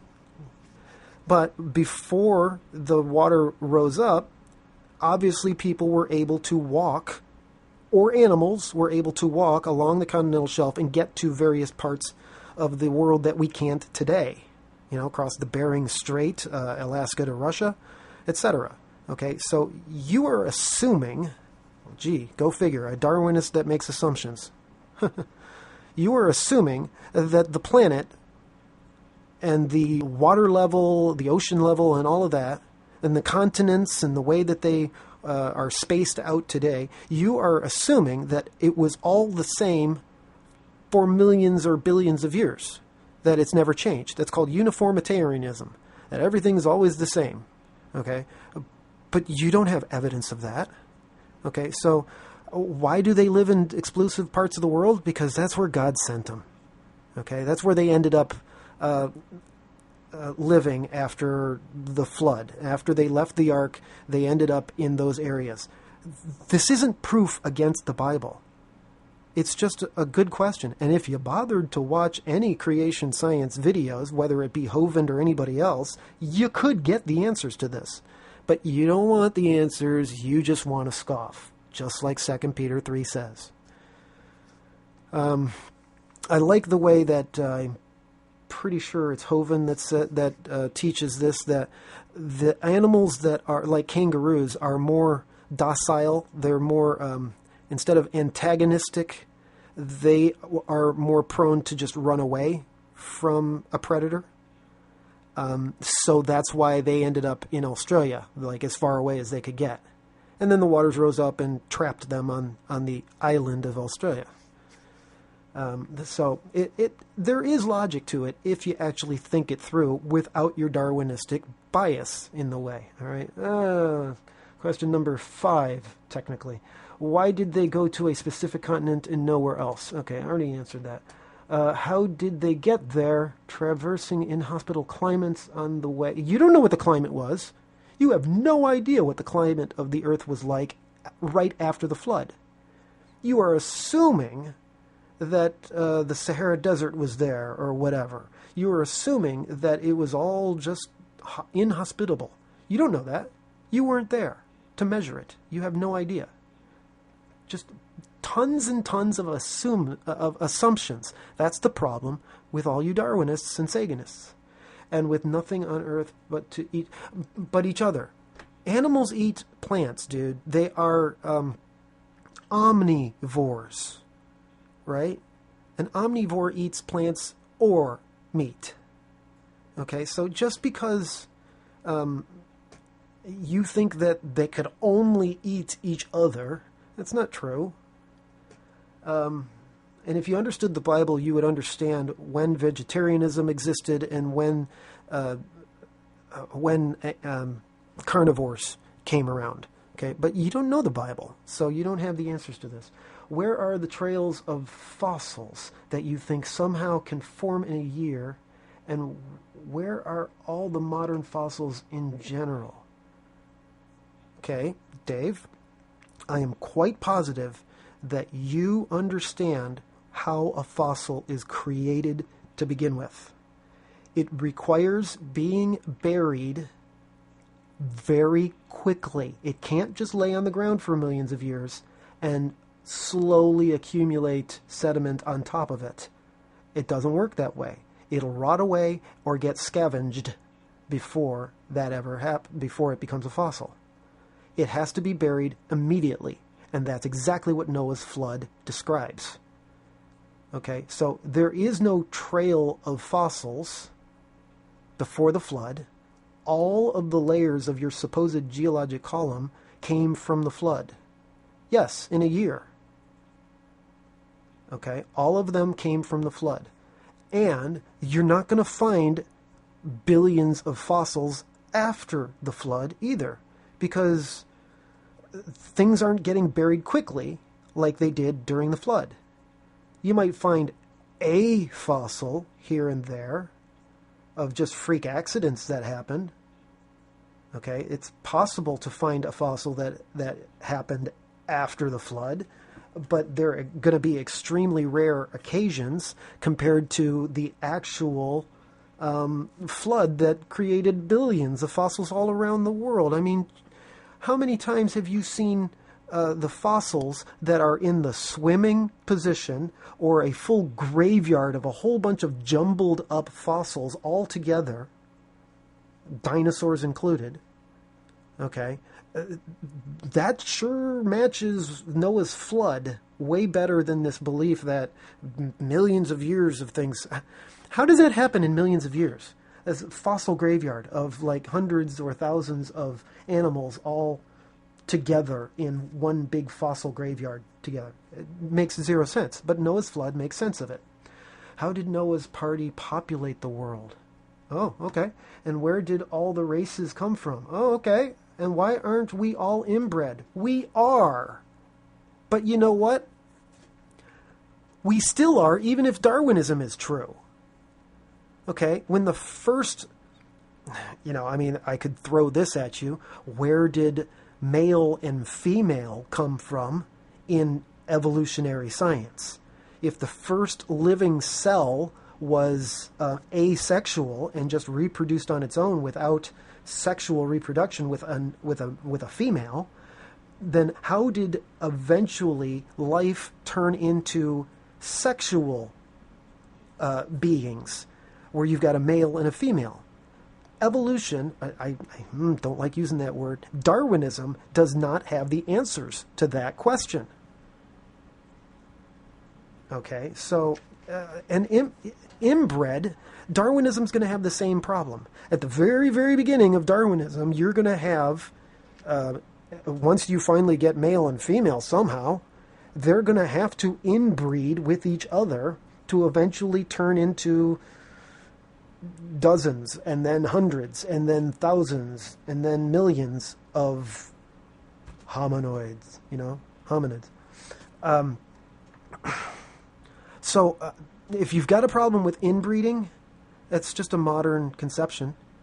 Okay, today we don't believe in marrying our sister or even our close cousin. Yeah, right. Why? Because we've got a whole bunch of problems in our DNA that will become problems if we marry somebody with the close DNA that we have. Right? But 6,000 years ago, Adam had perfect DNA. Adam and Eve had perfect DNA. There were no mutations in their DNA from a previous ancestor. God created them with perfect DNA. So inbreeding was not going to be a problem. When the sons of Adam mated with the daughters of Adam, yes, brothers and sisters, when that happened, their DNA was fine and they didn't have all of these major inbreeding problems. Inbreeding was not outlawed until Moses. Moses was less than 4,000 years ago. Okay, lots of people on the earth at that point. That's when inbreeding was outlawed. Only in Israel, actually. I'm sure the rest of the world back then was fine with it. They didn't care.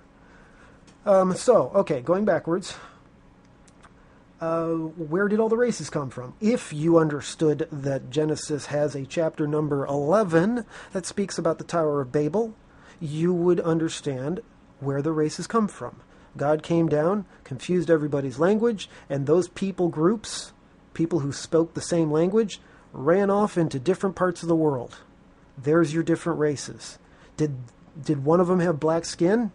Quite possibly, yes. Because one of the sons of Noah, there were 3 sons that came off of that boat, off the ark. One of them was named Ham, and he populated Africa. One of his sons, Mizraim, went into Egypt, and that's where the word Egypt comes from. Okay? One of them went over into Libya. Put, I think it was, P-H-U-T. I might be wrong on that. And then one of them went down into Ethiopia. And his name was Cush. Boy, I hope I'm doing this by memory. I hope I'm getting this right, Lord. His name was Cush. C-U-S-H. And if you look into what that word means, it means black. Where did black people come from? A man named Cush who lived in Ethiopia. Wow. The answers are in Genesis. Isn't that interesting? So where did the races come from? The different people groups that dispersed from the Tower of Babel in Genesis 11. There's your answer. How did Noah's party populate the world? Okay. Well, I really am fighting the urge to be a total smart aleck about this, but it really boils down to having lots of sex. They weren't distracted by YouTube. They weren't distracted by Netflix. They weren't distracted by discos back in the 70s, although they were having a lot of sex then anyways, but whatever. They had plenty of time on their hands to procreate. Okay? So after Noah's flood, the three sons of Ham, along with their three wives, and then their kids had more kids, and then their kids had more kids, and then their kids have more kids. I'm pretty sure that your scientific brain can understand multiplication without any problem. So the number of people that we have on this planet right now fits perfectly going back to 8 people coming off of the ark. Technically 6 people, because I'm pretty sure that Noah and his wife did not have future children. So it's just the three sons that really are where we come from. Okay, that is it for question 4, 5, 6, 7, and 8. And then what is your next one? 5. Question number 5. And yay, you got a question right again. So 8, 9, and 10. So there's 9 and 10 technically. Question 5. You obviously have no degrees of any kind, so why do you lie and say that you do? Is it because you started that lie decades ago before anyone was using the internet and could verify in 10 seconds that you don't have any degrees with a simple Google search? Shouldn't you stop calling yourself that and apologize for lying? Okay, this is obviously a direct ad hominem attack against Kent Hovind himself. It has absolutely nothing to do with proving creationism true or false. It is just attacking the man to try and destroy his credibility so that people won't believe what he says because you claim him to be incredible, not believable, incredible. Okay? I don't give a care what you think about his degrees, about his doctorate, about the word doctor before his name. You ain't a doctor either, buddy, so who cares?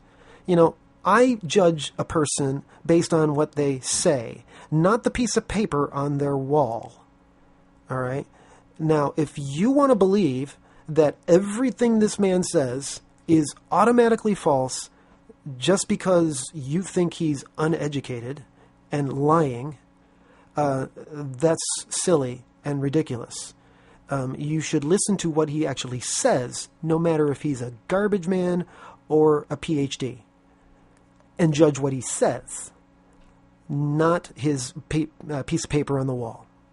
Okay, now, I am very well aware, because I learned about Kent Hovind before YouTube came around. Okay, so, and before a lot of the internet came around too.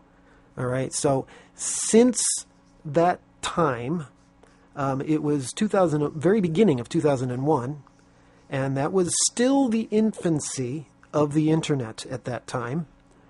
I believe YouTube didn't come around until, was it 2005, I think?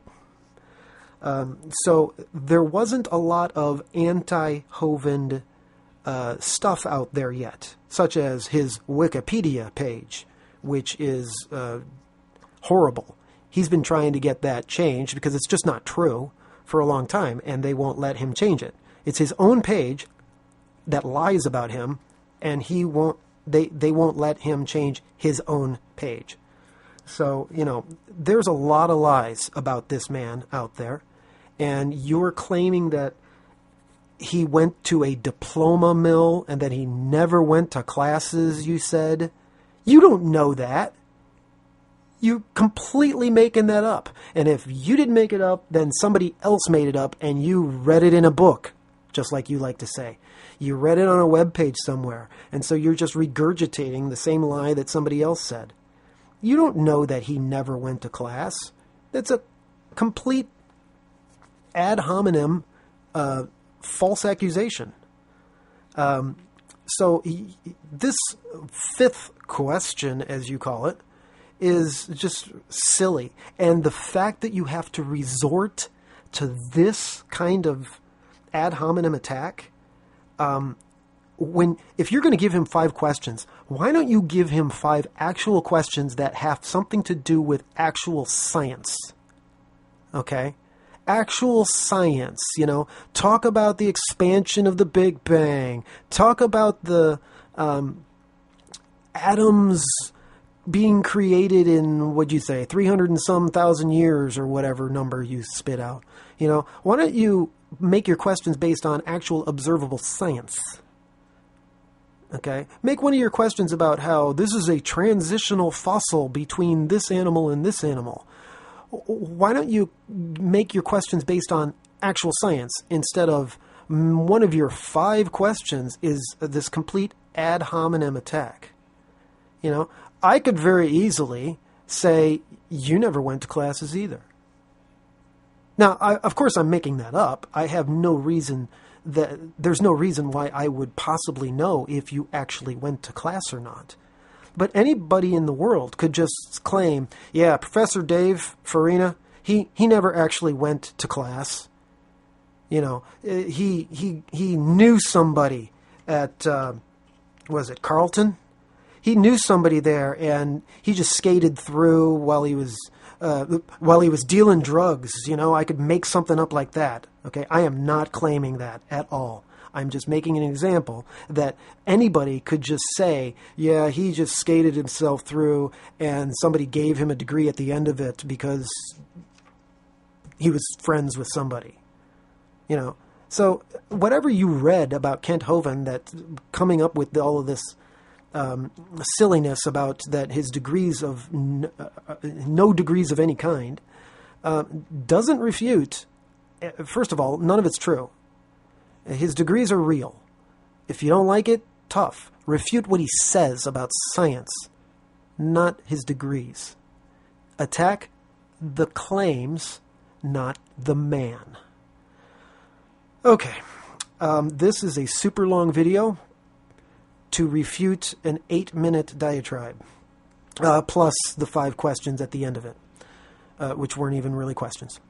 So I seriously doubt that Professor Dave himself will actually watch this. Probably won't even know that it exists, but that's fine. I have no problem with that. But I hope that the people that watch this video, my followers on Facebook and on YouTube, will see how silly Darwinism and Saganism truly is, and how infantile their arguments become when they go up against an actual creationist that knows what they're talking about, such as Kent Hovind, such as Ken Ham, and such as myself. All right? All of this can be very easily explained if you bother to listen. But you don't want to listen, because you don't want to obey a God that said, thou shalt not. And that's the ultimate problem. Because when a God says you can't have sex before marriage, I don't want to believe in that God. When God says that people who get drunk will end up in hell, I don't want to believe in that at all. I don't want to believe in hell. Okay? And then it's those people that literally fulfill the prophecy of 2 Peter 3. That they scoff at the second coming and claim that the flood never happened. It's exactly what's going on. It is amazing how precisely perfect the Bible explained and predicted what was going to happen in the end times. And here we are, and it's exactly what's happening.